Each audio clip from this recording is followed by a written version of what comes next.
கர்த்தர் அதிசயங்களை செய்கிறார். ஊழியங்கள் வழங்கும் ஜீவ வார்த்தை. கர்த்தருடைய ஊழியக்காரன் உங்களை வாழ்த்துகிறேன். ஏசப்பா நல்லவர். நீங்கள் ஆசீர்வாதமாக இருப்பீங்க. பெரிய காரியத்தை பார்ப்பீங்க. அதிசயங்களை காணப்பண்ணுவார். உன்னதமான தேவன் உயர்ந்த ஸ்தானத்தை உங்களை கொண்டு வருவார். படிக்கிற பிள்ளைங்களை ஆண்டவர் ஆசீர்வதித்து உயர்ந்த இடத்துக்கு கொண்டு வருவார். வேலைக்கு முயற்சி பண்ணுறவங்களுக்கு நல்ல வேலையை தந்து உயர்ந்த இடத்தில் வைப்பார்.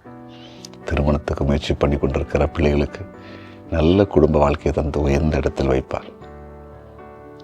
ஊழிய பாதையில் கர்த்தருக்காய் ஊழியம் செய்ய வாஞ்சிக்கிற தெய்வ பிள்ளைகளை உன்னதமான மகிமையான ஊழிய பாதையிலே கொண்டு நடத்துவார். அற்புதத்தை பார்ப்பீங்க. சொந்து போகாதீங்க.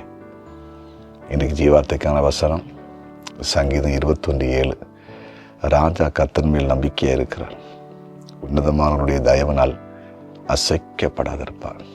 உன்னதமானவருடைய தயவனால் அசைக்கப்படாதிருப்பார். ஆண்டவர் பாராட்டுகிற தயவு, அதனால் நாம் அசைக்கப்படாமல் இருக்கிற ஒரு அனுபவம்.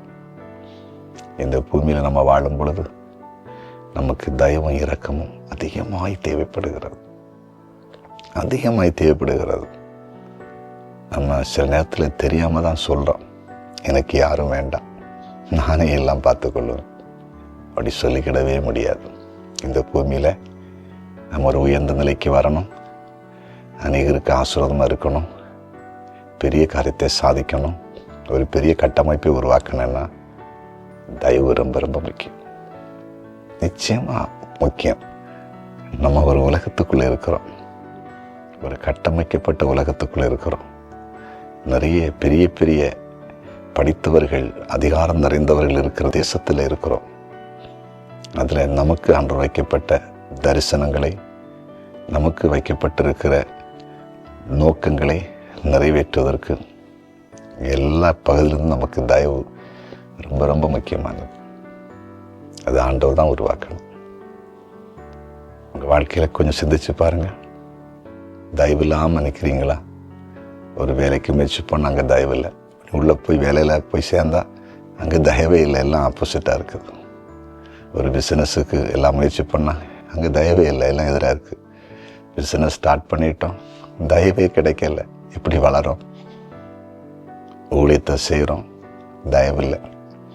ஊழியம் அடுத்த ஒரு லெவலுக்குள்ளே கொண்டு போக முடியலை. அப்படி இருக்கிறீங்கள, ஏசப்பாட்ட கேளுங்க. ஏசப்பா, எங்களுக்கு தயவு பாராட்டுங்க, இரக்கம் பாராட்டுங்க, கிருபை பாராட்டுங்க. கேளுங்க, கண்டிப்பாக ஆண்டவர் அற்புதம் செய்வார். தயவை ஆண்டவர் கிடைக்கும்படிக்கு கட்டளையிடுவார். பாருங்க, உங்கள் வாழ்க்கையில் மேன்மைக்கு மேலே மேன்மை நிச்சயமாக செய்வாருங்க. இந்த வார்த்தை அப்படியே நிறைவேறும். நீங்கள் அசையாமல் இருப்பீங்க, அசைக்கப்படாமல் இருப்பீங்க, உயர்த்தப்பட்டிருப்பீங்க. ஜெபிப்போமா? ஜெபிக்கலாம். அன்பு தகப்பனே, நீங்கள் கொடுத்த வார்த்தைக்காக நன்றி. உம்முடைய தயவு நாங்கள் இந்த பூமியில் அசைக்கப்படாமல் இருக்க, மேன்மையாக இருக்க உதவி செய்கிறது. ஆண்டவரே, இதுவரையில் எங்களுக்கு யாருடைய தயவும் தேவையில்லை என்று நினைத்த உம்முடைய பிள்ளைகளுக்கு தயவும் இரக்கமும் கிடைக்கட்டும். இவர் வாழ்க்கையில் மேன்மை அடைவதற்கு எல்லா இடத்திலும் அதிகாரம் நிறைந்த மக்களிடத்திலிருந்து, உயர்ந்தவர்களிடத்திலிருந்து, எல்லா பகுதியிலிருந்தும் தயவு கிடைக்கப்பெற்று ஒரு பெரிய கட்டமைப்பை இவர்கள் கட்டமைப்பதற்கு, இந்த பூமியிலே பெரிய உம்முடைய ராஜ்யத்தை படைப்பதற்கு, இவர்களுக்கு வைத்த நோக்கத்தை நிறைவேற்றுவதற்கு கிருபை தாரும். இந்த நாளில் வியாதிஸ்தரை சுகமாக்குங்க. சமாதான மக்களுக்கு சமாதானத்தை கொடுங்க. வேலை வாய்ப்பு, தொழில் வாய்ப்பு, வியாபார வாய்ப்பெல்லாம் உருவாக்கி கொடுங்க. பிறந்த நாளை காண்கிற அனைவரையும் ஆசீர்வதிக்கிறேன். இன்றைக்கு திருமண நாளை காண்கிற குடும்பங்களை வாழ்த்தி ஆசீர்வதிக்கிறேன். ஆசீர்வாதமாக இருக்கட்டும். எங்கள் ஜெபத்தை கேட்டு நன்றி. இயேசுவின் நாமத்தில் பிதாவே.